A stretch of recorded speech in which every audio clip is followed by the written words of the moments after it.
Everybody, welcome to the Nug Life Radio Show, a higher level of education. The Indians out on tribal land are taking a gamble on the legalization of marijuana, and thousands attend Hempcon Medical Marijuana Convention in San Jose. We are a higher level of education for the cannabis counterculture community at 760-798-3127.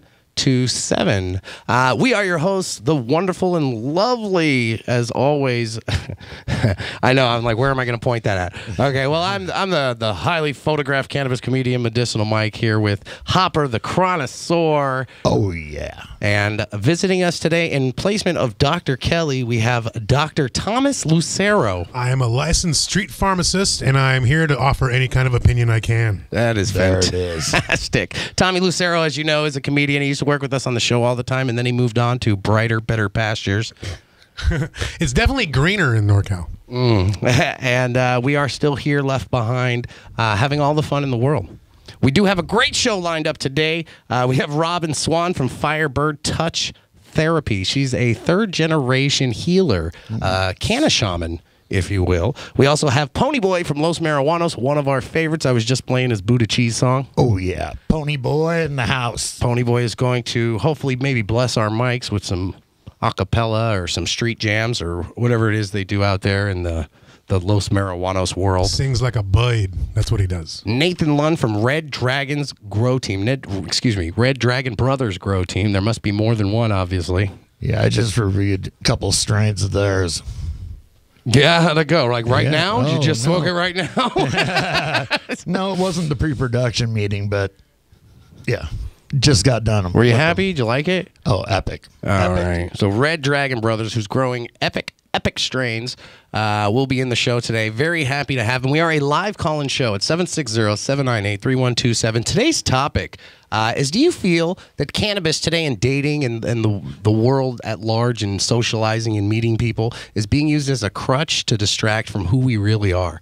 And what I mean when I'm asking that... Who are we? Who are we? What I mean when I'm asking that is...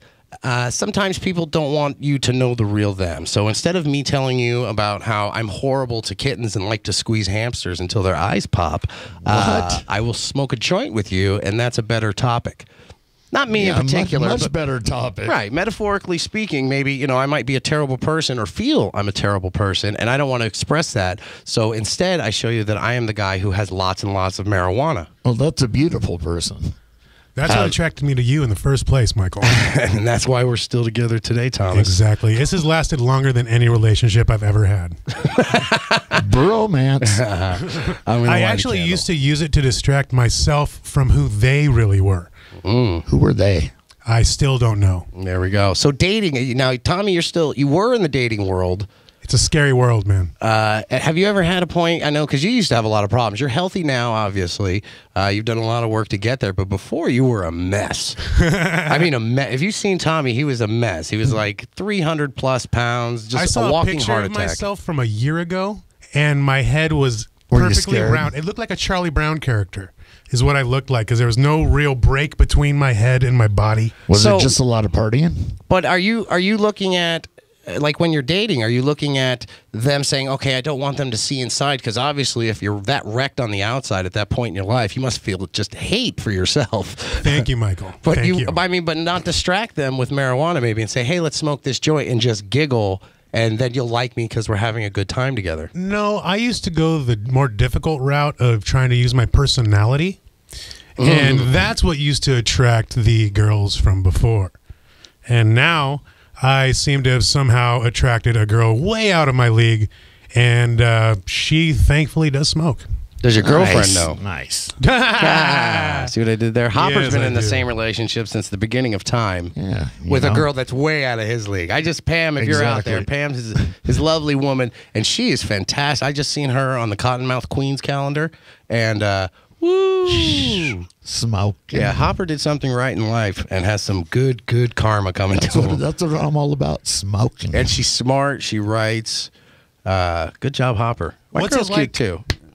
What's it like to constantly pick your jaw up off the floor when you're at home?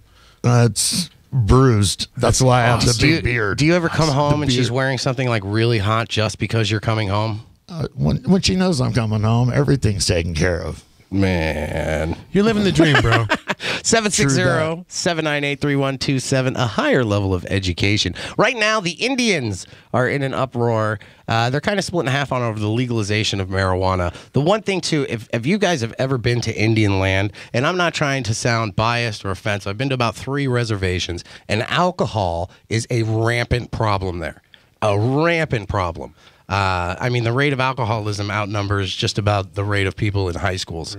But now I guess there's so much marijuana flowing around the reservation that they feel like it might be frowned upon. Some of the elders, I'm guessing, who are in control of the lands. Well, that's the key thing. I mean, you have tribes that have casinos.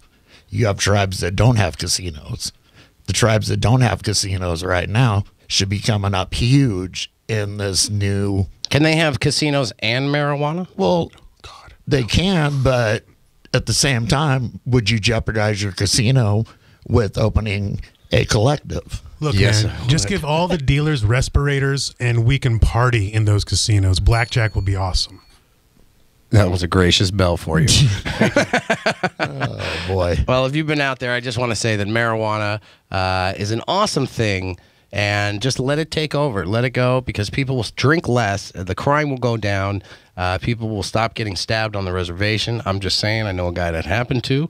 Yeah, I know a lot of things that have happened on the res. Marijuana will calm them down. I told you that in confidence.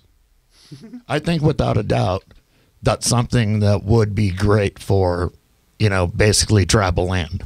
So hang in there, Hiawatha. Yeah, it's a sovereign nation. Yeah, sovereign nations. Hang in there and just give it a chance. It's only brand new for you guys. You're still probably working it out yourselves, and it's going to be all Wild Westy on who opens the co-ops and who's getting the money from them and how the marijuana is getting there. But it will all get figured out. Be patient and let it take its course. Yeah. 760-798-3127. Again, we are a higher level of education for the cannabis counterculture. If you are listening to us, big disclaimer is not everything we say is necessarily the views expressed by KNSJ, Boom FM, or anybody else you're listening to us on, especially in Visage Radio. These are the thoughts of just the Nug Life crew and what we're doing here in our own personal time. Tommy, what are you looking at up there? I'm sorry, what? He just zoned. Did you see that? He just zoned right out. I think the edibles are still hitting. It was a long weekend, bro. Long weekend. We went, also in the news too, Hempcon. Thousands attended Hempcon in San Jose. We're very happy for that. I was there. I hosted the event, and I'm just dinging it myself all day. I hosted the event. Yes, I'm very happy. All right, I will put the bell here. There we go. And thousands did attend. I saw them. I gave out on stage $15,000 worth of med, I think was the count. Wow. Free giveaways, contributed and donated by all the vendors that were there at Hempcon. That's incredible. We're on the main stage. It was fantastic. I had some sound issues. Then my feet hurt, but we kept on going. I kept throwing that free weed out. I need more meds. My feet hurt. I brought Diaz Mackey. He's been on the show before. He's a comedian out there. He travels all over the West Coast. And Diaz Mackey, during what we do is the 420 dating game. You guys probably know it already. I do it on stage. It's a fun game, much like the dating game. We have this girl gets up onto the stage. She's beautiful, right? She's wearing black velvet pants, hot top. Beautiful woman we have out there. Okay, what's wrong? We help her onto the stage, right? And we start the game. I got 3 bachelors up there. I'm asking them clever questions, to get to know them better and make love happen, because that's what I was there to do. Boom, chicka, bow, wow. She points out when I come out there, you're like a sound effects machine. When I come out there, she this is what this guy did. She says, I don't want to play anymore. I want off the stage. I says, what is the problem? She said, I got up here, and he looks at his pants, and she said, I told this guy that I had gum on my pants. And she said that he stated that it looked like something that sounds like gum, but it wasn't gum on her pants, which I will have to agree with Mr. Mackey. She did have some schmeckle on her pants. There was a load on her pants? And yeah, I don't think we could say that because we're on FM, so watch them. Well, come on. I know, it's just a heavy load. We're pushing it. A heavy load. Let's just say her pants were Gabagoo. Gabagooey. Okay. Gabagoo. And She she had some jumped off the stage. funky wax that dropped on her lap. Yeah, that could have been it. With some funky wax, some of that ghost wax. It was crushed velvet, right at the knees. Casper. So she jumped off the stage in the middle of the show.